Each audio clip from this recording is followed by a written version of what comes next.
10 años de edad yo criaba pollos y pollitos, pero de tipo de postura, comerciales. Y en un viaje que hice al estado de Veracruz, vi en la carretera unos animales muy bonitos y todo, y me dijeron que eran de pelea. Y regresé yo con la idea de que yo quería tener gallos de pelea, y fue como me nació la afición. En mi familia no había gente de gallos. Un hermano de mi abuela tenía gallos, pero cuando yo nací él ya había muerto. Así es que realmente la afición me nació de salir ahí, pues salir a la carretera, ver los gallos que eran muy bonitos, y ahí empecé a criar más o menos en el año de 1946 las primeras aves de pelea.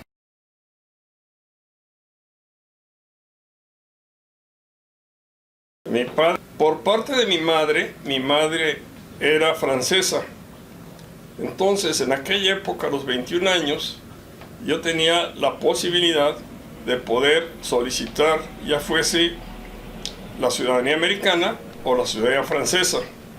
No lo hice, y no lo hice por la sencilla razón de que yo me siento mexicano, soy mexicano, pienso como mexicano, y toda mi vida he trabajado en este país y para este país, y estoy muy a gusto con ser mexicano. Lo que es ser mexicano me hace sentir bien, entonces no tenía por qué pedir otra nacionalidad. Estoy convencido que la ciudadanía no hace a la persona. Bueno, ser mexicano significa que te gusta cómo es el país, te gusta cómo son tus amigos, te gusta cómo es la relación con ellos, te gustan sus costumbres, te gusta su comida, te disgusta el ver la violencia que hay, te disgusta el ver las cosas que afectan al país, como es la corrupción, como es la impunidad, y significa que tú trates de trabajar, hacer una vida limpia, combatir esto, y que seas ejemplo de que se puede hacer algo para mejorar el país.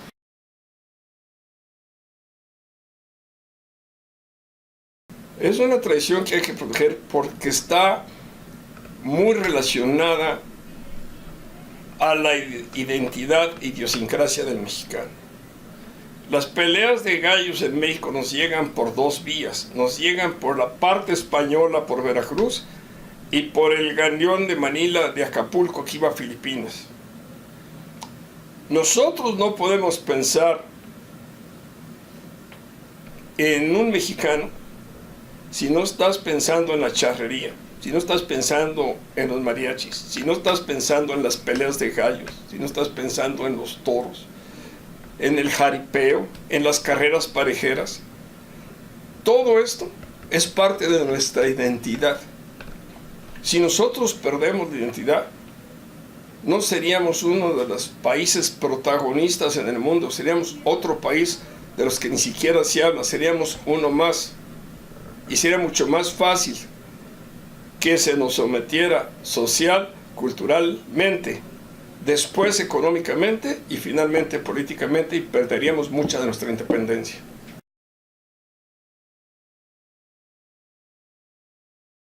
Cuando escribí mi primer libro, más o menos coincidió cuando se fundó la Sección Nacional de Criadores de Aves de Combate.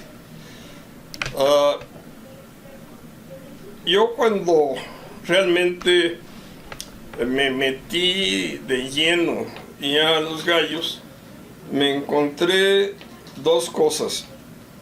Una, que en esa época no había literatura sobre gallos, y la que había eran simplemente anecdóticas o no traían el soporte científico para lo que se aseveraba.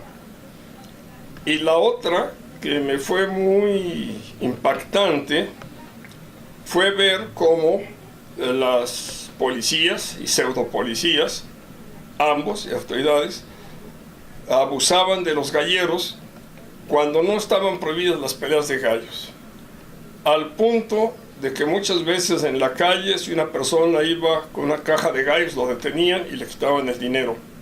Entonces me puse dos propósitos. Uno, escribir algunos libros en el cual yo pudiera dar cierta información que fuera útil a toda la comunidad gallística, y el otro, fundar una agrupación que pudiera defender los derechos de la gente aficionada a los gallos. Y en 1973 fundo la Sección Nacional de Criadores de Aves de Combate y escribo mi primer libro para tratar de cumplir con los objetivos que yo me había puesto.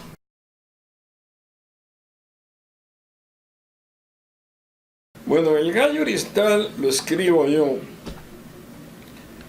porque en el área de Navaja y en el área de Espuelas en México se tenían conceptos muy equivocados de lo que era el gallo oriental y no se conocía. En Estados Unidos se conocía muy bien, pero los criadores americanos, por prestigio, nunca te decían que lo tenían. En la misma época que te digo que yo empecé a ver toda esta información, un poco antes del año 70, 71, yo empecé a traer gallos cruzados de oriental. Y me tocó jugar las principales ferias de México, Puebla, León, etcétera, con muy buenos resultados. Y empecé a demostrar que la cruza con gallo así daba resultados.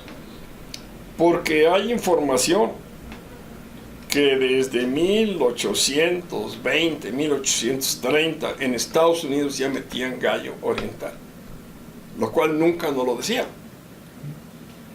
Pero la falta de conocimiento de mucha gente de gallos, de las características que eran del oriental y los que eran del gallo inglés, que era la base del gallo americano, eran distintas. Por ejemplo, si el gallo trae ojos verdes o grises o claros, o si tiene las alas cortas, o si tiene la pluma pegada, o si tiene la cola para abajo, o si tiene la cresta pava, o si tiene la cabeza redonda, en algún momento tuvo oriental.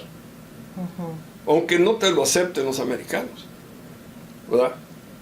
Y hay muchas anécdotas de criadores americanos muy exitosos en su época, que fueron casi invencibles, y eran los que empezaron a meter gallo oriental, como el señor Shelton, o como Nick Arrington, o el juez Lacey, que sacaban los roundheads, y con esos ganaban. Entonces se desconocía, y traté de sacar un libro de gallos orientales para orientar a la gente. Y con el gallo español también, porque la afición más grande que existía en el Caribe, el norte de Sudamérica, Centroamérica y la parte del Golfo y Yucatán, se jugaba mucho gallo español. Y pensé que también hacía falta un libro que orientara y reconociera a gente que había sido clave en la cosa del gallo de pico. Sobre todo porque el gallo de pico siempre se ha jugado en México en un círculo más pequeño y poco sabía la sociedad sobre el gallo español.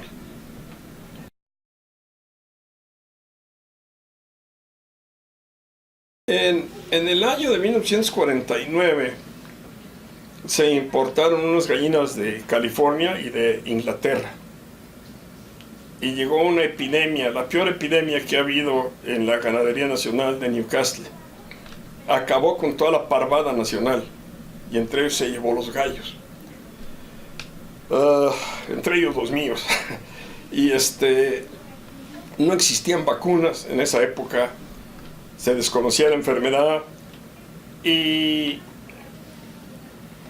cuando entra el presidente Ruiz Cortines, era tal el desastre que había pasado en México que tuvo que hacer una planta avícola en cada estado de la República, y ahí reproducir pollitos para repartir, porque no había avicultura, se había acabado la avicultura en México. En los gallos fue lo mismo. El gallo criollo de Navaja, que era el que más perduraba en México, se acabó, que era un gallo poco diferente al que tenemos actual.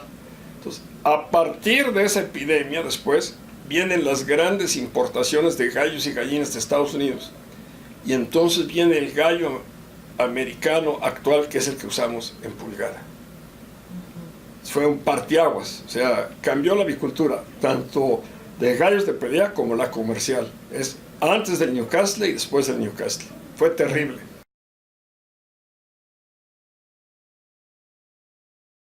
El gallo de pico es el que se pelea con espuelas o con cuartos de redonda. De niño, yo le hice la misma pregunta a un gallero viejo. Oiga, ¿cuál es el gallo de navaja y cuál es el gallo de pico?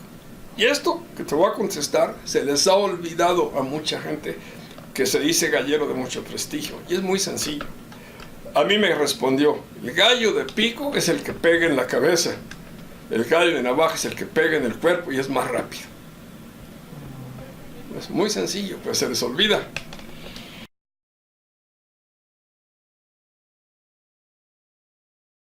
Cuando se juega el gallo de espuela es una pelea muy tórrida y alguna gente pierde el control. Y me dijo el señor Humberto Tapia, las espuelas no nada más le sacan la clase al gallo, también se la sacan al gallero. Y eso es muy cierto. Entonces, tú cuando estás metido en la cosa de gallos, no puedes ser diferente por ser gallero de lo que eres en la vida. ¿Sí? Si tú en la vida eres deshonesto, si tú en la vida le vas a robar un peso a una persona en un negocio o en una cosa deshonesta, lo mismo lo vas a hacer en los gallos. O sea, los gallos no es causa de eso, sino ya es de lo que trae la persona. Si tú eres honesto en la vida, vas a ser honesto en los gallos. Y yo considero que hay veces que galleros que son honestos se pueden equivocar y te pueden vender un gallo pensando que es bueno, ¿verdad? Y a lo mejor no lo es. Lo que yo critico es cuando una gente sabe que los animales no sirven y vendérselo a un criador. Eso es terrible, porque no es tanto el dinero que le puedes quitar, que a lo mejor es mucho para el que te lo compró, sino le estás quitando una ilusión y le estás quitando un tiempo que le está dedicando a criar esos gallos y darse cuenta que estuvo criando unas porquerías que se le vendieron y que no eran. Para mí eso es una gran deshonestidad, pero no es más que un reflejo de lo que esa persona es en la vida y en otros aspectos de su vida, porque tú no puedes ser honesto en una parte de tu vida y deshonesto en otra. ¿Lo eres en todo o no eres en nada? Claro.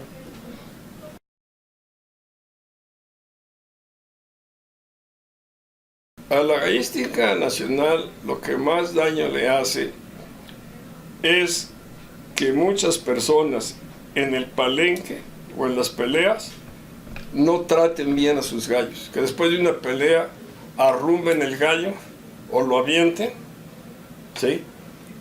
Y en segundo lugar, que saquen cosas negativas tanto en el internet como en otros lados, jactándose de cosas que son minoría y lo hagan ver como mayoría.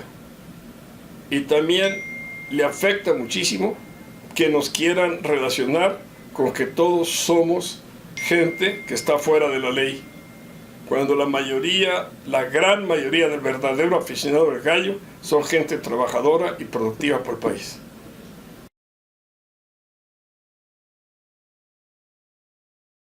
Lo primero, que se acerquen a gente de gallos que realmente les gusta el gallo, ¿sí?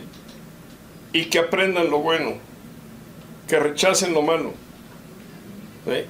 Porque que no consideren al gallero tramposo como un ejemplo, sino al que es honesto. Hay un dicho que dice que no hay coyote que muera gordo. En mi experiencia, la mayoría de la gente en gallos que yo he conocido que es tramposo, nunca ha tenido éxito a la larga. Y a la larga, no nomás ha perdido en gallos, sino ha perdido su prestigio como persona. Que cuiden su personalidad y que sean honestos en los gallos, como en el resto de sus acciones en la vida.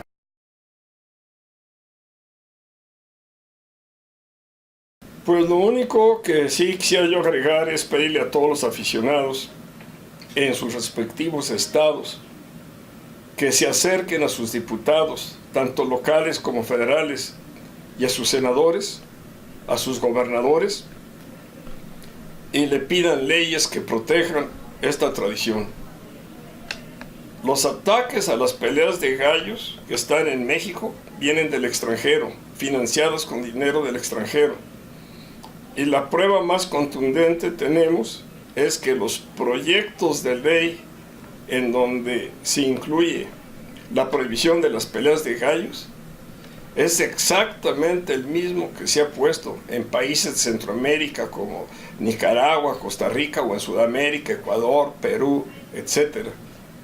Y generalmente gente que ni siquiera sabe lo que son las peleas de gallos, pero que viven de ser pseudo protectores de animales, porque no protege nada, simplemente a ellos es un negocio estar en esas sociedades.